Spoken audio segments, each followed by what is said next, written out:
Good morning everyone. जैसा कि SST के हम लोग पिछले टॉपिक में क्या पढ़े थे तो था एटमॉस्फेयर एंड हाइड्रोस्फीयर। तो इसका नेक्स्ट टॉपिक होगा क्या, बायोस्फीयर। ठीक है, तो आज हम लोग बायोस्फीयर के बारे में पढ़ेंगे। ठीक है, it is a narrow contact zone of air water and land. याद रखिएगा, इस जोन को क्या कहाँ बोलते हैं, जहाँ पे क्या हो, पानी भी हो, हवा भी हो और लैंडफॉर्म भी हो। ये जहाँ पे मिलते हैं उसी को बोलते हैं क्या, biosphere. Where living organism exist. जाहिर सी बात है कि लिविंग बींग्स जितने भी होते हैं वो वहीं रह सकते हैं जहाँ पे ये तीनों चीज़ मौजूद हो, पानी, हवा, ज़मीन।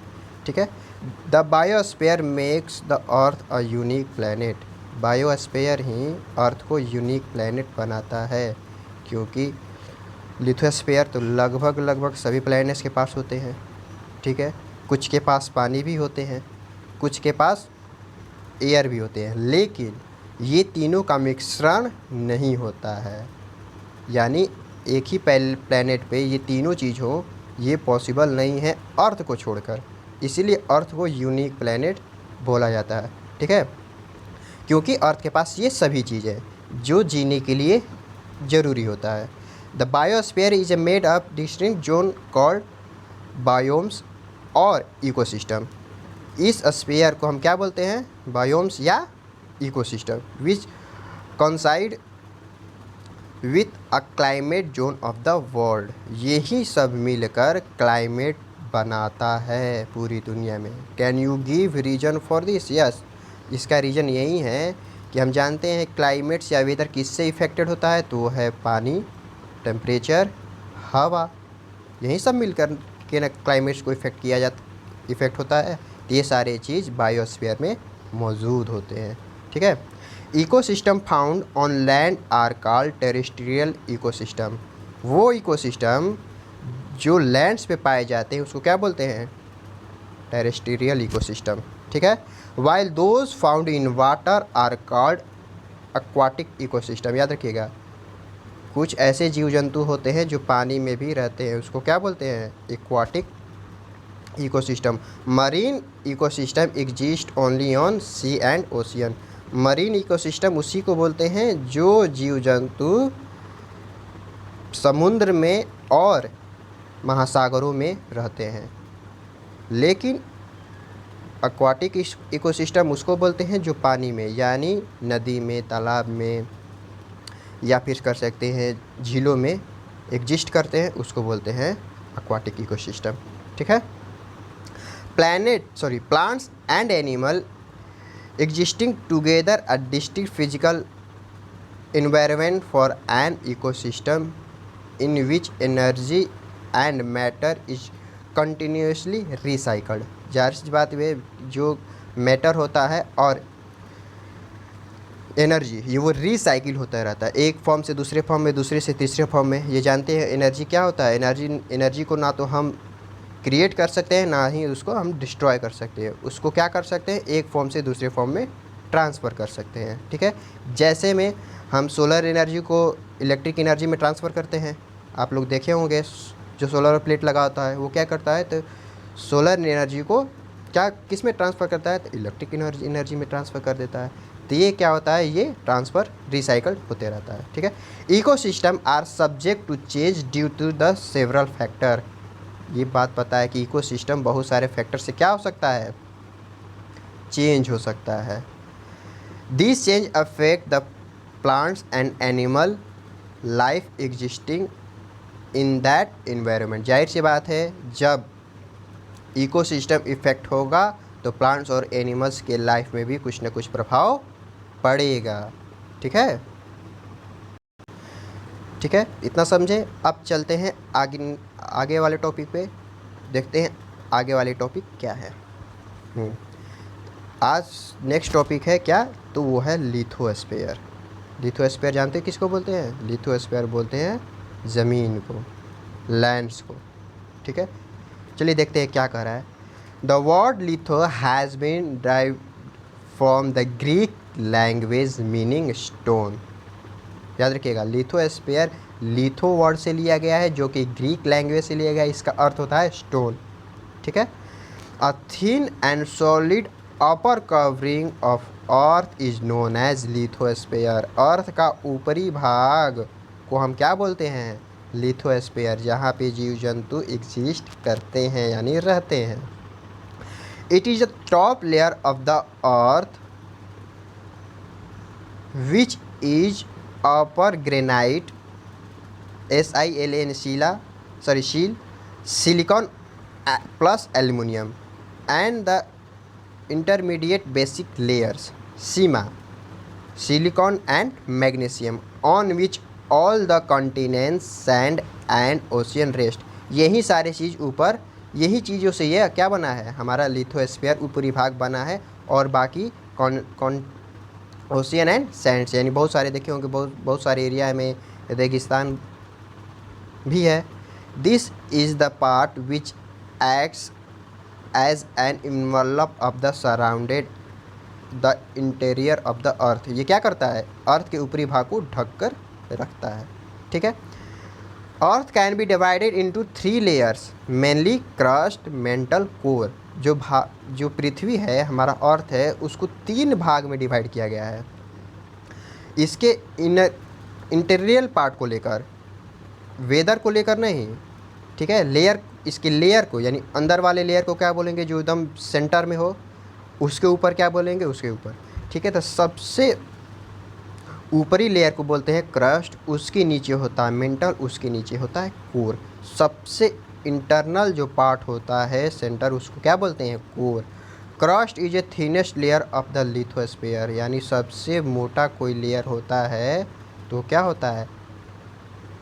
क्रस्ट होता है, याद रखिएगा। Crust is a thinnest layer of the lithosphere. Between the crust and core lies the thick layer of lithosphere which is mental 2900 kilometre in thickness. सोचिए, मेंटल का जो मोटाई है वो 2900 किलोमीटर है, ठीक है। Core is a innermost layer which is approximately 2500 kilometre. जो कोर होता है, यानी सबसे अंदर वाला भाग, उसकी मोटाई होती है 2500 किलोमीटर्स। और एक बात याद रखिएगा, नोट कर लीजिएगा, लिख लीजिएगा कि जो कोर का टेम्परेचर होता है ना, वो टेम्परेचर सन के टेम्परेचर के बराबर होए।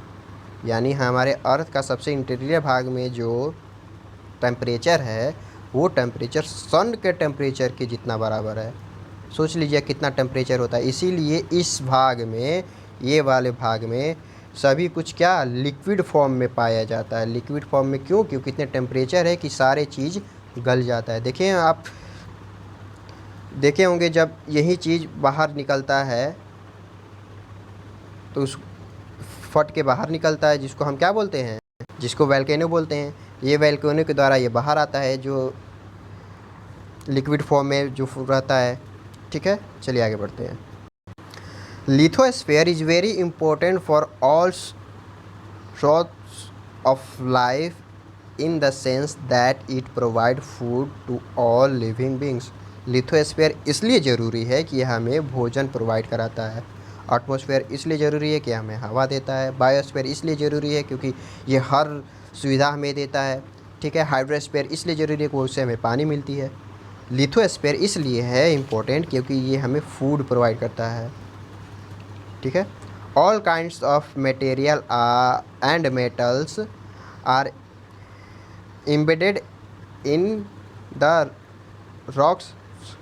जानते हैं कि सारे जितने भी मेटल होते हैं या मटेरियल होते हैं, जितने भी हम अर्थ से लेते हैं, वो किसी न किसी रॉक्स फॉर्म में पाए जाते हैं। उसको हम साफ़ करके उस मटेरियल को लेते हैं, ठीक है। जो it has soil which is use to cultivate of crops. Lithosphere के पास ही मिट्टी है जिसका यूज हम क्या करते हैं? फार्मिंग के रूप में करते हैं, खेती के रूप में करते हैं, जिससे हमें अन्न मिलता है, ठीक है।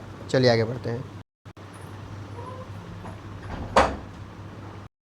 चलिए आज का नेक्स्ट टॉपिक है फिर ह्यूमन एनवायरनमेंट। याद रखिएगा, मैंने बताया था एनवायरनमेंट दो तरीके के बांटा गया है, फिजिकल एनवायरनमेंट और ह्यूमन एनवायरनमेंट। ठीक है, तो ह्यूमन एनवायरनमेंट के बारे में पढ़ते हैं। Human environment include all human creation and activity.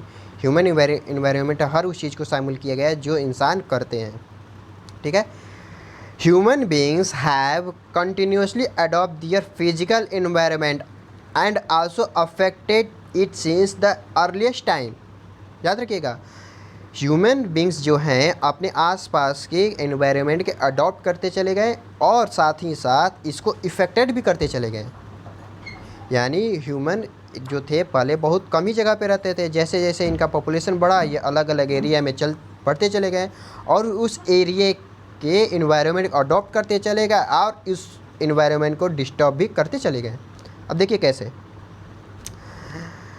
Human needs were basic and simple, so human beings did not disturb environment much. जो पहले के लोग थे, बहुत पहले, उस समय उनकी ज़रूरतें कम होती थी, ज़रूरत कम होती थी तो वो एनवायरनमेंट को डिस्टर्ब नहीं करते थे। Over time with increase in population human needs increase, the people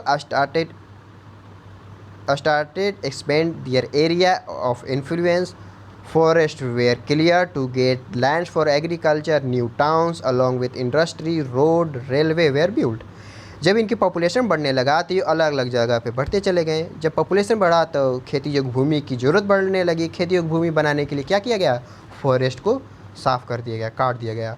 forest को काटा गया किस लिए, तो एग्रीकल्चर योग्य भूमि बनाने के लिए, नया शहर बनाने के लिए, इंडस्ट्रीज लगाने के लिए, रोड बनाने के लिए और रेलवेज़ भी बनाने के लिए।